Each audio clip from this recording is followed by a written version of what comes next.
بسم الله الرحمن الرحيم الحمد لله رب العالمين والصلاة والسلام على أشرف الأنبياء والمرسلين محمد رسول الله صلى الله عليه وعلى آله وصحبه وسلم تسليما كثيرا كثيرا. From my brothers and sisters, another one of the beautiful stories of the Seerah concerns and is about the great Jewish rabbi of the Banu Nadir called Al-Hussein ibn Salam, and later on he was called Rasulullah named him Abdullah, so we know him as Abdullah bin Salam radiallahu anhu, may Allah be pleased with him.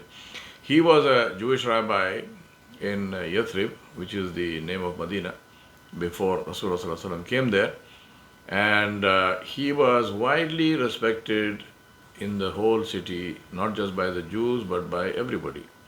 He was a very he was not just a famous rabbi, but he was descended from a family of rabbis. So his father, grandfather, they were all rabbis before him, and he was highly respected. So he was known for his piety and his goodness and his upright conduct and for his truthfulness.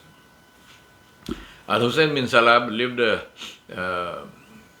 very organized life. For a fixed period each day, he would worship and he would teach and he would preach in the temple. Then he would spend some time in his orchard looking after date palms, pruning, pollinating, watering, whatever needed to be done. And thereafter, to increase his understanding and knowledge of the religion, he would devote himself to the study of the Torah. Now, in this study, it is said that he was particularly struck by some verses of the Torah which dealt with the coming of a prophet who would complete the message of previous prophets. Al-Hussein bin Salam, therefore, took an immediate, very keen interest in this, and he, because he had heard that a prophet had appeared in Mecca, so he started taking interest in that. He would ask people, has anybody seen him? What is he saying? What does he claim? What is he preaching? And so on and so forth. And then, of course, he heard that this prophet was preaching a monotheistic religion. He was against idol worship. He was preaching that there is only one God, and that is Allah subhanahu wa ta'ala, and that he was receiving revelation from Allah subhanahu wa ta'ala, and people, some people recited to Abdullah bin Salam some ayat of the Quran and so on. So he became more and more convinced. Then he said, and this is in his words, he said, when I heard of the appearance of Rasulullah, I began to make inquiries about his name, his genealogy, his characteristics, physical as well as his manners and so on, and his time and place. And I began to compare this information with what is contained in our books. From these inquiries, I became convinced about the authenticity of his prophethood, and I affirmed to the truth of his mission. So basically, he became Muslim. He accepted Islam, and he became Muslim. He said, but I hid the truth from my people, from the Banu Nadir and other Jews of Medina, because he was afraid of their reaction on that. Then came the day when the Prophet Muhammad sallallahu alaihi wasallam left Mecca and he headed for Yathrib. When he reached Yathrib, he stopped at Quba, and a man came rushing into Yathrib, calling out to people and announcing the arrival of the Prophet Muhammad sallallahu alaihi wasallam. Abdullah bin Salam radiallahu anhu, he says, at that moment I was on top of a palm tree doing some work, and my aunt, his aunt's name was Khadija bint al-Harith, was sitting under the tree. So on hearing the news, when this man who came and he announced, so when Abdullah bin Salam or Al-Hussein bin Salam was on top of the tree, when he heard this news, he said, Allahu Akbar, Allahu Akbar. He says, my aunt heard this, and she said, and she criticized him. She said, may God frustrate you. By God, you had heard, if you had heard that Musa alayhi salam was coming, you would not have been more enthusiastic. And so Abdullah bin Salam says, my aunt really, wallahi, by Allah, the brother of Musa and who follows his religion, he is the brother of Musa, that is Muhammad was the brother of Musa, and he follows the religion which Musa was sent with. So this is this is our belief that all the messengers, all the Rasuls, all the Anbiya, they were brothers to one another. Rasulullah said the same thing to Al-Addas, the gardener in the garden in Taif, where Rasulullah took refuge, and Al-Addas said he was from the people of Nineveh, and Rasulullah said that is the land of my brother Yunus. So Al-Addas said, Yunus, how is he your brother? Because he said, he is my brother because he was a prophet of Allah, and I am a prophet of Allah, and all prophets are brothers to one another. So the aunt Khadija bint Haris, she was silent for a while, and then she said, is he the prophet about whom you spoke to us and who you said would be sent to confirm the truth preached by previous prophets and to complete the message of our Rabb? And Al-Husayn bin Salam said, yes, it is the same person. So then he said, without any delay, I went to meet Rasulullah. He said, when I reached Quba, I saw crowds of people at his door. I moved about in the crowds until I reached close to him, and I wanted to hear what he was saying. And he said the first words that I heard him say were, he said, O people, Afshus Salam. He said, spread peace. And then he said, feed the people, share your food, feed the people. And then he said, pray during the night while people sleep, and you will enter Jannah in peace.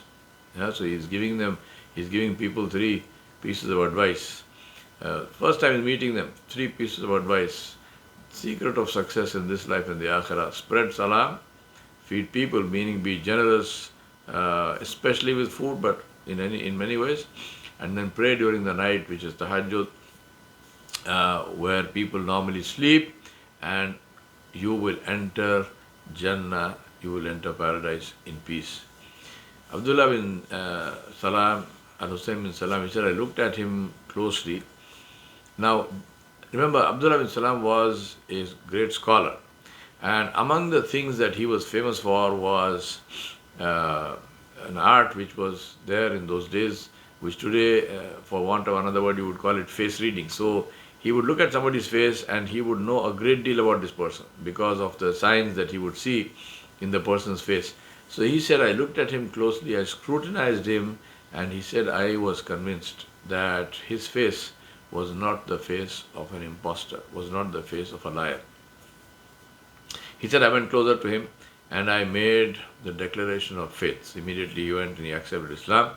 He said, Ashhadu an la ilaha illallah wa ashhadu anna Muhammadan Rasulullah. He said, the Prophet ﷺ turned to me and he asked me, what is your name? And he said, Abdullah bin Salam, he said, my name is Al-Husayn bin Salam. Rasulullah ﷺ said, instead of that, from now your name is Abdullah bin Salam. Abdullah bin Salam. So he gave him a new name. And Abdullah bin Salam said, yes, I agree, Abdullah bin Salam, it shall be. By him, that is Allah subhanahu wa ta'ala, who has sent you with the truth, I do not wish to have another name from after this day. He said, I returned home and I introduced Islam to my wife, my children, and the rest of my household. They all accepted Islam, including my aunt Khadija, who was then an old lady. However, I advised them to conceal our acceptance of Islam from the Jews until I gave them permission, and they all agreed. That he was afraid of any conflict and so on and so forth. Subsequently, he said, I went back to Rasulullah ﷺ, and I said to him, Ya Rasulullah, the Jews are a people, now he's talking about the Jews in Medina, the Banu Nadir and all the people. He said, the Jews are a people who are inclined to slander and to falsehood. I want you to invite their most prominent men to meet you. And during the meeting, you should keep me concealed in from them in one of the other rooms, and then ask them about my status among them uh, before they find out about my acceptance of Islam. Then invite them to Islam. If they accept, that is good. If not, he said, if they were to know because that I would become Muslim, they would denounce me and accuse me of everything base, and they would slander me. So Rasulullah did as he advised. He had him in the next room. He invited these people. They came. He introduced Islam to them, and they began to dispute, and they argued with him about the truth and so on, and they would not accept. So when he realized that they were not inclined to accept Islam, he put the question to them. He said, what is the status of Al-Hussein bin Salam among you? They said, he is our Sayyid. He said, he is our leader, and he is the son of our Sayyid, he is our rabbi, he is our alim, he is our scholar, and he is the son of our rabbi and scholar. Then Rasulullah said, if you came to know that he has accepted Islam, would you also accept Islam? They said, God forbid, he will never accept Islam. May God protect him from accepting Islam. So they were horrified. They said, this can never happen. And this time Abdullah bin Salam said, I came out and I announced, O assembly of Jews, be conscious of Allah, ittaqullah, and accept what Muhammad ﷺ has brought.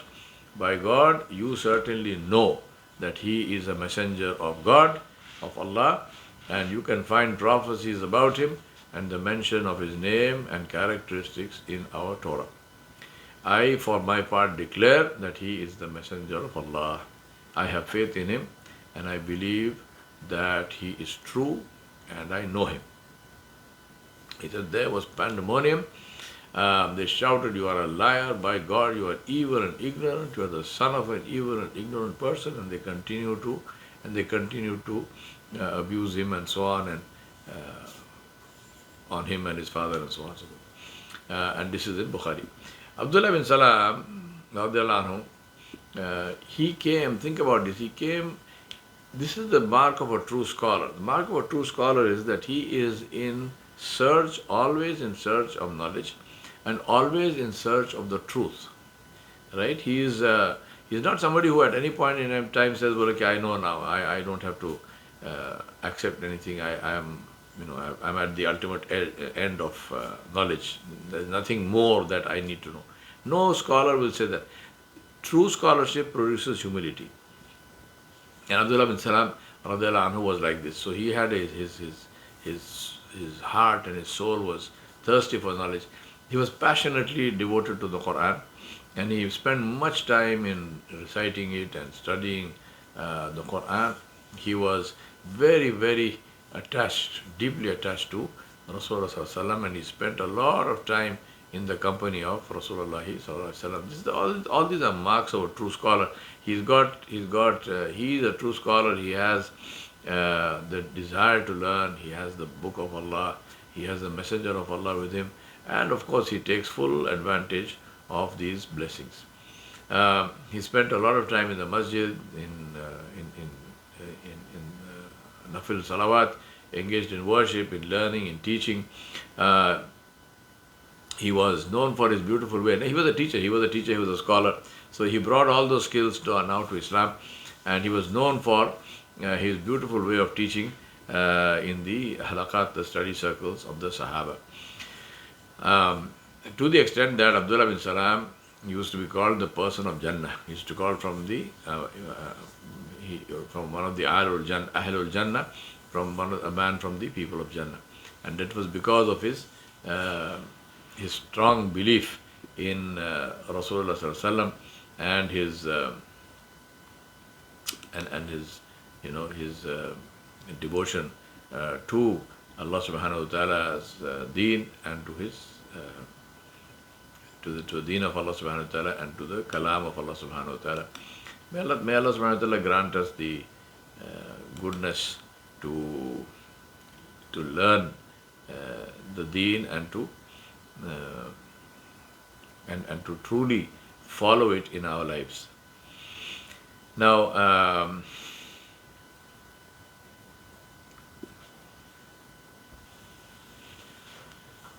Ramadan, we go on, let's move on with our story. Ramadan was, not Ramadan, fasting was prescribed in the second year of Hijrah. Um, and where Allah subhanahu wa ta'ala revealed, Ya ayyuhalladhina amanu,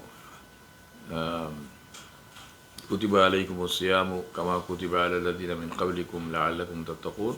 O you who believed, decreed on you is fasting as it was decreed upon those before you, so that you may become muttaqun and righteous.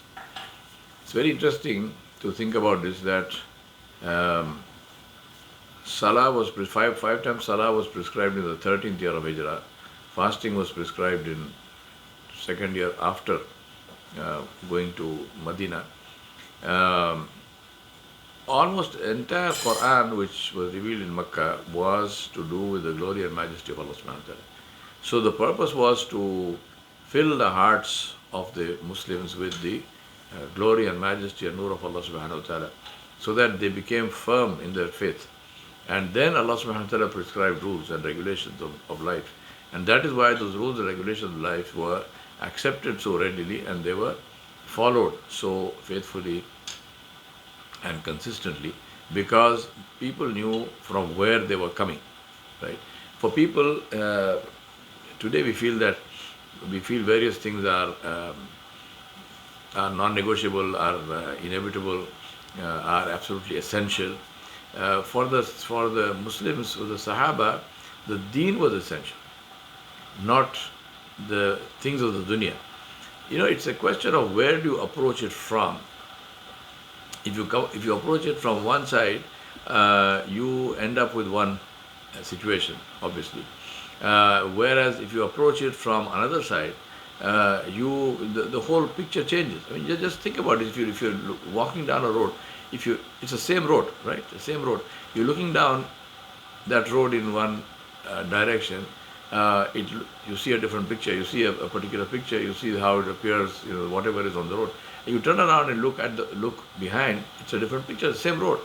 Now this is how the Muslims approached the Sahaba of Rasulullah. This is how they approached life, by looking at it through the lens of the obedience of Allah subhanahu wa ta'ala. We change that and we look at the obedience of Allah subhanahu wa ta'ala through the lens of the dunya.